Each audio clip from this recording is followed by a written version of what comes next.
Hello and welcome ji. ICC women's T20 world cup जो कि UAE में खेला जा रहा है वो अब अपने बिजनेस एंड पे पहुंच गया है। बिजनेस एंड से मेरी मुराद है जी कि अब उसके अंदर सिर्फ 3 मैचेस रह गए हैं, 2 सेमीफाइनल्स और एक the big match the final. और जो टीम्स सेमीफाइनल में पहुंची हैं जी वो हैं ग्रुप ए से ऑस्ट्रेलिया और न्यूजीलैंड, और ग्रुप बी से वेस्ट इंडीज़ और साउथ अफ्रीका।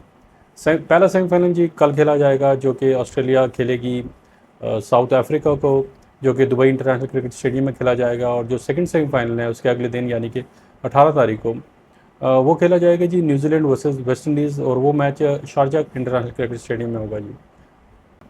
आज हम बात करेंगे जी इन चारों टीमों की जो इस टूर्नामेंट के सेमीफाइनल्स में पहुंची हैं कि उन्होंने कैसी परफॉर्मेंस दे के, और उनकी पॉइंट्स टेबल पे क्या पोजीशन थी, और बाकी टीमों की पॉइंट्स टेबल पे क्या पोजीशन रही।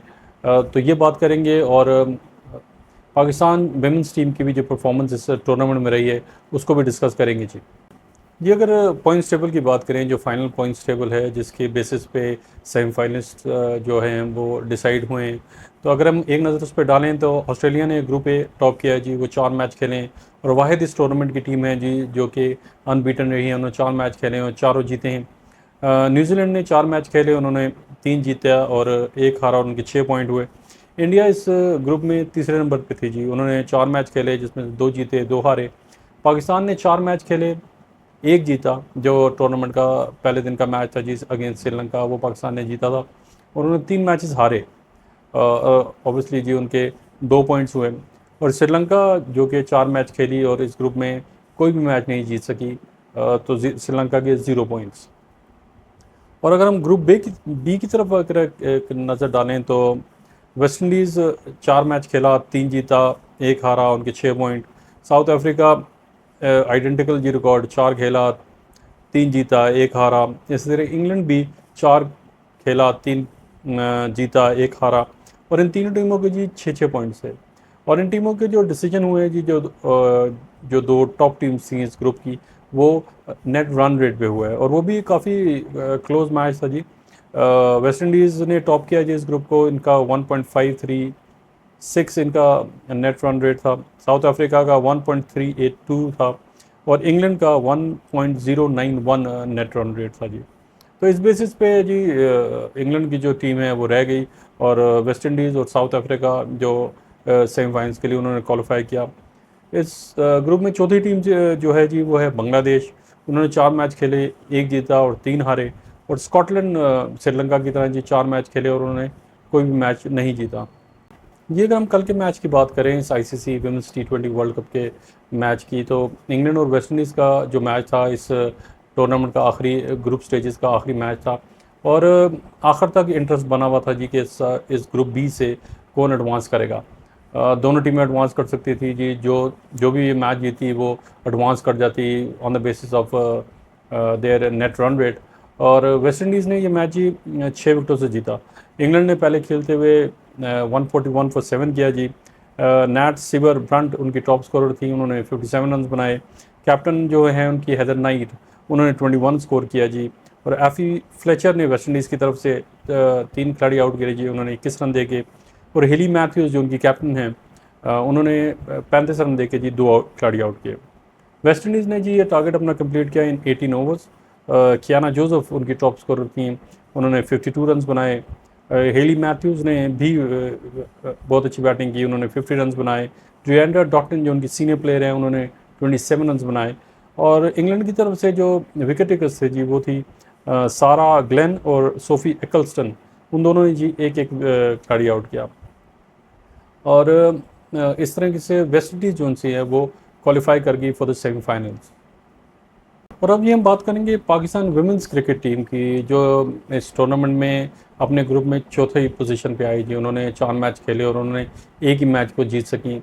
पाकिस्तान वुमेंस की जो परफॉर्मेंस थी वो बहुत बिलो पार थी। ख़ुसूसन मैं बात करूँगा जी उनकी बैटर्स की। इस पूरे टूर्नामेंट में उनके बैटर्स ने कोई खातिर का परफॉर्मेंस नहीं दी। इनफैक्ट बहुत ही फ्लॉप रही है, बुरी तरीके से फ्लॉप रही है जी उनकी बैटिंग। अगर हमने आगे एडवांस करना है, अगर हमने बड़ी टीम्स को चैलेंज करना है, अगर हमने कॉम्पिटिशन्स जीतने हैं, तो हमें बैटर्स की ज़रूरत होगी जी। इस टीम में जो ये स्क्वाड था या जो हमने प्लेइंग 11 जो इस टूर्नामेंट में खेलते हुए देखी, उसमें एटलीस्ट मुझे तो कोई ऐसी प्लेयर या बैटर ऐसी नज़र नहीं आई जो लंबा स्कोर करने जानती हों जी। लिमिटेड उनकी जो रेंज है जी ऑफ शॉट मेकिंग और बड़ी शॉट खेलने के लिए शायद एक आधी ही प्लेयर है इसमें, और वो भी हमें इस टूर्नामेंट में नहीं दिखा सिवाय फातिमा सना की, जो उनकी पाकिस्तान की कैप्टन है। आप पूरा बैटिंग ऑर्डर अगर आप उठा के देख लें तो स्टडी शायद खेल सकती हैं, लेकिन बाउंड्री हिटर्स नहीं हैं। T20 में बाउंड्री हिटिंग बहुत इंपॉर्टेंट है, और ना तो ये बहुत बिग हिटिंग प्लेयर्स हैं, और ना ही उनके पास वो टैलेंट है, वो एबिलिटी है कि वो स्ट्राइक रोटेट कर सकें। अगर आप बड़ी शॉट्स नहीं लगा सकते, जो कि बहुत इंपॉर्टेंट है T20 क्रिकेट में, तो आपको बहुत ज़रूरी होता है कि आप स्ट्राइक रोटेट करें। एक बॉलर को आप चांस दे दें जी कि वो आपको 5-6 बॉल्स कराएगा, और आप एक ही एंड पे खड़े रहेंगे, और दूसरा प्लेयर, दूसरी जो बैटर हैं वो दूसरी एंड से दूसरे बॉलर की 5-6 बॉलें खेल लेंगी।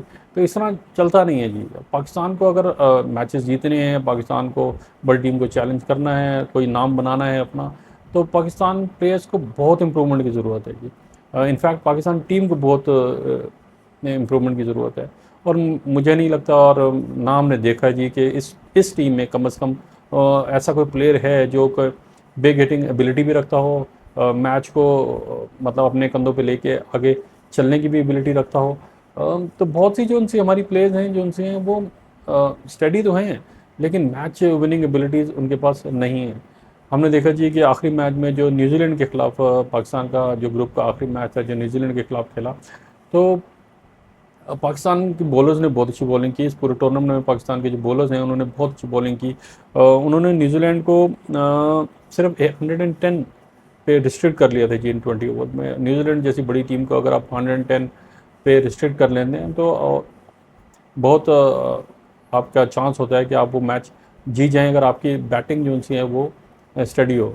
पाकिस्तान का चांस था जी, एक आउटसाइड चांस था कि अगर इस टूर्नामेंट में सेमीफाइनल के लिए क्वालिफाई करना है तो पाकिस्तान को ये स्कोर 10.4 ओवर्स में करना था जी, अगर अपना मैच जीतने के लिए, ताकि उनका रन रेट जो उनका है वो बाकी टीमों से बेहतर हो जाए, और वो सेमीफाइनल के लिए क्वालिफाई कर जाएँ इस ग्रुप ए में एज नंबर 2 टीम। लेकिन ऐसा 10 के रन रेट जो उनसी हैं, अगर आप बड़ी टीम्स को भी कहेंगे कि आपने 10 रन के रन रेट से चेज़ करना है, ऑस्ट्रेलिया, इंग्लैंड, वेस्ट इंडीज़, तो वो भी स्ट्रगल करेंगी, क्योंकि 10 रन का रन रेट वुमेंस क्रिकेट में बहुत बड़ा एक टारगेट होता है जी। तो ऑब्वियसली पाकिस्तानी बैटर्स के पास वो एबिलिटी ही नहीं थी कि वो इतनी बड़ी शॉट्स खेल सकते हैं, जो 6 हिटिंग एबिलिटी होती है या बाउंड्री हिटिंग एबिलिटी होती है, या हमने तो इस टूर्नामेंट में कम से कम नहीं देखी, अगर है तो हमें दिखी नहीं। तो एटलीस्ट अगर आपने शुरू में ट्राई किया, आपने आलिया रियाज को वो ओपनर भेज दिया कि चलें जी ट्राई करते हैं कि 10.4 ओवर्स में ये 110 रन का, 111 रन का जो टारगेट है उसको अचीव कर सकें। लेकिन अगर जब आपकी 2 या 3 विकेट आउट हो गई थी अर्ली, तो आपके पास इतना टाइम तो था कि जी कि एक मैच जीत सकते। एटलीस्ट आप मैच जीतने के लिए तो जाते हैं, क्योंकि जो भी है विक्ट्री एक विक्ट्री होती है, और वो भी वर्ल्ड कप में, और एक बड़ी टीम के खिलाफ आपके पास एक चांस था कि आप ये मैच जीत सकते थे। लेकिन अनफॉर्चुनेटली पाकिस्तान जो है वो 54 रन से जी ये मैच हार गया। They were bundle out for 56 run, just 56 run. तो इससे हम अंदाज़ा लगा सकते हैं जी कि बैटर्स की इस टूर्नामेंट में क्या परफॉर्मेंस रही है। हमने तो नहीं देखा जी कि उन्होंने कोई अच्छी बैटिंग किसी भी बैटर ने की हो इस पूरे टूर्नामेंट में। ये 4 मैचेस हुए हैं, तो ये बहुत बड़ा जो उनसे चैलेंज है अब पाकिस्तान क्रिकेट बोर्ड के लिए, कि वो अगले टूर्नामेंट के लिए कैसे तैयारी करते हैं, कहाँ से जो उनसे ये प्लेयर्स जो उनसे हैं ये स्काउट करके या ढूंढ के या सर्च करके, टैलेंट हंट करके जो उनसे इन प्लेयर्स को लाते हैं। और हमें ऐसे प्लेयर्स चाहिए जी कि जो ख़ास तौर पर बैटर्स जो लंबी हिटिंग करते हैं। हमने देखा है जी दूसरी टीम्स के पास, तमाम दूसरी टीमों के पास जो उनसे हैं स्ट्रोक प्लेयर्स हैं जो बहुत अच्छी लंबी हिटिंग करती हैं, बाउंड्री हिटिंग एबिलिटी रखती हैं। लेकिन पाकिस्तान इस जो उनसा है ये शोबा जो उनसा है इसमें स्ट्रगल कर रहा है। और अगर आपने इसमें अगर आप स्ट्रगल करेंगे और आप ऐसे प्लेयर्स आपके पास नहीं होंगे, ऐसे बैटर्स आपके पास नहीं होंगे, तो आप मैचेस जीत नहीं सकते जी T20 क्रिकेट में। तो ये पाकिस्तान के जो भी सिलेक्टर्स हैं, जो भी मैनेजर्स हैं, जो जो ये वुमेंस क्रिकेट को देख रहे हैं उनके लिए एक चैलेंज है जी कि फॉर द नेक्स्ट टूर्नामेंट जब भी है जी, आप एशियन कह लें या वर्ल्ड लेवल का जो भी टूर्नामेंट है, आपने एक टीम डेवलप करनी है जिसमें आपके मैच विनर्स हों। पाकिस्तान की बॉलिंग में तो मैच विनर्स हैं जी, लेकिन जो हमारे बैटर्स हैं वो I don't think they have that the potential और the ability to win matches on their own. T20 में तो ऐसे ही होता है जी कि आपका एक एक बैटर भी अगर आपका हो और वो लंबी इनिंग्स खेल जाए और उसके इर्द गिर्द छोटे छोटे कंट्रीब्यूशन हों, तो एक बड़ा स्कोर कर सकते हैं। आजकल के दौर में जी, आजकल के क्रिकेट में, वुमेंस क्रिकेट में की बात कर रहा हूँ, 110, 105, 120 ये टारगेट जो उनसे हैं, ये कोई आप जब वीक अपोनेंट के खिलाफ तो आप डिफेंड कर लेंगे, लेकिन जो अच्छी टीमें होंगी, जो रिप्यूटेड टीमें होंगी, उनके खिलाफ ये डिफेंड करना ज़रा मुश्किल है। एटलीस्ट आपको 140, 150 तो चाहिए। इस तरीके से चेस में जब आप बड़ी टीम के खिलाफ खेलते हैं तो वो आपको छोटे टारगेट्स देगी नहीं। जैसे न्यूजीलैंड ने कल 110 परसों पाकिस्तान का जो आखिरी मैच था उसमें 110, 111 कर पाकिस्तान को टारगेट दिया। वो अचीवेबल था अगर आप स्टडी बैटिंग करते, लेकिन पाकिस्तान ने सोचा जी कि 10.4 ओवर्स में हम ये स्कोर करने की कोशिश करते हैं, और जो कि ऑब्वियसली एक बहुत बड़ा टारगेट था जी। फिर ये एक और जो बहुत बड़ा आप कह लें कि जो क्रिकेट का कंपोनेंट है जी, बैटिंग बॉलिंग के साथ, वो है फील्डिंग। उसमें भी पाकिस्तान की जो फील्डर्स हैं उन्होंने बहुत अपनी टीम को लेट डाउन किया। हम कहते हैं जी कि ठीक है, अगर आप बड़ी टीमों के साथ स्किल लेवल पे स्टैंडर्ड आपका उनके साथ बैटिंग में या बॉलिंग में मैच नहीं होता, लेकिन फील्डिंग एक ऐसा शोबा है जी कि जिसमें आप किसी भी टीम को, जो उनसे दो टीमें एक जैसी हो सकती हैं फील्डिंग में, चाहे वो ऑस्ट्रेलिया और पाकिस्तान का कंपैरिजन करें या इवन आप कोई छोटी टीम भी ले लें, फील्डिंग जो उनसी है वो तो आपके अपने ऊपर है कि आप उसको कितना इम्प्रूव कर सकते हैं। हमने न्यूजीलैंड के खिलाफ हमने जो आखिरी पाकिस्तान का मैच था उसमें हमने देखा कि पाकिस्तान ने काउंटलेस, अब आई डोंट नो कि जी अब उनको काउंट भी किया जा सकता है कि काउंटलेस कैचेस ड्रॉप किए हैं। 6 तो जी पक्के उन्होंने ड्रॉप किए, और सिंपल कैचेस, मतलब कोई रेगुलेशन जिसको आप कहते हैं वो कैचेस। तो फील्डिंग पाकिस्तान का लेवल इतना नीचे था जी कि ग्राउंड फील्डिंग भी अप टू द मार्क नहीं थी। कैचेस तो खैर हमने जिक्र किया कि वो बिल्कुल ही ऑफुल था जी।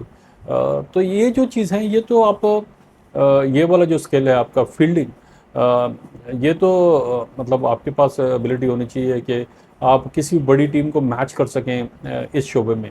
बैटिंग में बॉलिंग में आप कहने चलें जी आपका स्किल लेवल उनके बराबर का नहीं है, या लेकिन फील्डिंग जो सी है उसमें तो आप किसी भी बड़ी टीम को मैच कर सकते हैं।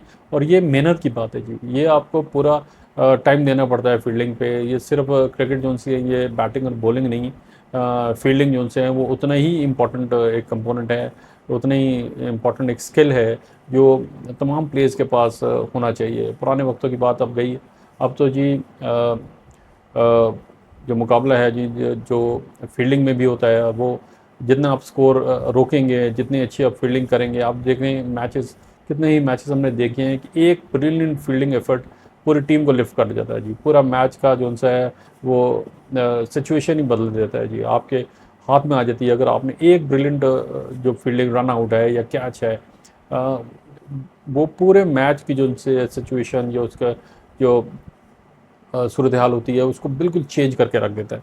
तो फील्डिंग भी एक बहुत इंपॉर्टेंट कंपोनेंट है, लेकिन अनफॉर्चुनेटली लगता नहीं है कि पाकिस्तान की जो प्लेयर्स हैं वो उसके ऊपर तवज्जो देती हैं। न्यूजीलैंड के खिलाफ जो हमने मैचेस देखे हैं जी, उसमें तो मतलब सर पकड़ के बैठ गए थे बॉलर्स। निदा डार के तो एक ओवर में, हालांकि उस ओवर में उन्होंने विकेट भी ली, लेकिन I think second last over था, तो उसमें भी हमने देखा जी कि 4 बॉलों पे 3 कैचेस गए, 2 ड्रॉप और एक फाइनली आई थिंक फातिमा सना ने उसको पहले ड्रॉप किया एक बाउंड्री पे, और फिर दूसरा कैच उन्होंने किया। तो फील्डिंग लेवल स्टैंडर्ड बहुत लो था जी। और फिर बॉलिंग सिर्फ आप कह सकते हैं तीनों शोबों में कि बॉलिंग जो उनसी है पाकिस्तान की वो बहुत अच्छी थी। उन्होंने 4 के 4 मैचेस में बहुत अच्छी बॉलिंग की, लेकिन फील्डिंग और बैटिंग जो उनसी है उस पर बहुत ध्यान देना पड़ेगा और उसके ऊपर बहुत मेहनत करनी पड़ेगी। इनफैक्ट मैं तो कह रहा हूँ जी कि अब इस टाइम कि आप एक नई टीम बिल्ड करना स्टार्ट करें, अंडर 19s से जो उनसे हैं प्लेयर्स वो पिक करें, आप टैलेंट प्रोग्राम्स रखें, आप कोई सर्च करें जी प्लेयर्स जो बैटर्स खासतौर पे जो बिगेटिंग करते हों, उनके फिटनेस लेवल जो उनसे है वो ऊपर हो, जो कम्पीट कर सकें जी। सिर्फ हम कहते हैं जी टेकिंग पार्ट जो उनसे है in a tournament, that is not enough, you have to be competitive. अगर आपके पास कम्पीट करने का जज्बा नहीं है, कम्पीट करने की एबिलिटी नहीं है, तो there is no point taking part in the tournament. बहुत से लोग जी ये फील करेंगे कि ये क्रिटिसिज्म कुछ थोड़ा ज़्यादा हो रहा है पाकिस्तान प्लेयर्स का, लेकिन obviously we want our team to win. हम चाहते हैं जी कि हमारी जो जो भी प्लेयर्स है, मेंस हो विमेंस हो, हम चाहते हैं जी कि हर लेवल पे वो अच्छा परफॉर्म करें, टूर्नामेंट्स जीतें, पाकिस्तान का जो नाम है वो रोशन करें, पाकिस्तान के लिए मतलब ट्रॉफीज़ जीत के लाएँ। और अगर आप ये नहीं कर रहे और जो आपके पास अवेलेबल प्लेयर्स हैं या जो सिलेक्टेड प्लेयर्स हैं वो आपको डिलीवर नहीं कर रहे, तो बेहतर यही है जी कि फिर आप नए जो उनसे हैं प्लेयर्स हैं उनको चांस दें, नए प्लेयर्स ढूंढें। और अब ऐसा भी नहीं है जी कि पाकिस्तान विमेन जो उनसे हैं वो उनके पास अपॉर्चुनिटीज़ नहीं हैं या वो कम कम क्रिकेट खेलती हैं। अब रेगुलरली बेसिस पे इंटरनेशनल उनकी सीरीज़ होती हैं, होम एंड अवे बहुत, वो टूर्स भी करती हैं, हम होस्ट भी करते हैं दूसरी टीम्स को। फिर डोमेस्टिक जो टूर्नामेंट्स हैं वो भी क्या कहते हैं होते हैं, फिर आपके they are looked after well जी। अब जो हमारी प्लेयर्स हैं जो उनके पास कॉन्ट्रैक्ट्स भी हैं, तो अब क्रिटिसिज्म तो बनता है जी। अगर if you are not performing तो आपको क्रिटिसिज्म जो उनसे है वो थोड़ा सा बर्दाश्त करना पड़ेगा। और क्रिटिसिज्म भी जी हम इस वजह से नहीं कर रहे कि किसी को पर्सनल, हम उनके गेम की बात कर रहे हैं। अगर अब उनकी गेम इंप्रूव होगी और जो भी क्रिटिसिज्म होती है जी उसको पॉजिटिव लेना चाहिए, उसको इम्प्रूवमेंट के लिए लेना चाहिए। और पाकिस्तान क्रिकेट को, पाकिस्तान क्रिकेट बोर्ड को, पाकिस्तान क्रिकेट सेलेक्टर्स को, जो वुमेन क्रिकेट को देख रहे हैं ऑफिशियल, उनको अब स्ट्रैटेजी बनानी पड़ेगी, कोई प्लानिंग करने पड़ेगी जी कि जो अगले टूर्नामेंट्स आ रहे हैं उसमें पाकिस्तान की टीम को ये वो कैसे देखते हैं या कैसे बिल्ड करते हैं। हम तो जी अब यही उम्मीद लगा के बैठे हैं जी कि Pakistan cricket board, Pakistan cricket selectors, जो उनके ऑफिशियल्स हैं वो इस तरफ पे तवज्जो देंगे। और जो नेक्स्ट टूर्नामेंट्स होगा, जो भी नेक्स्ट टूर्नामेंट है, जो भी पाकिस्तान की नई असाइनमेंट है, उसमें हम नए प्लेयर्स को चांस देंगे और नए प्लेयर्स भी ऐसे जो डिलीवर कर सकें, जो रिस्पॉन्सिबिलिटी ले सकें। Just competing is not enough जी। आज के लिए इतने ही जी, मिलते हैं बहुत जल्द। Thank you for watching, take care and God bless.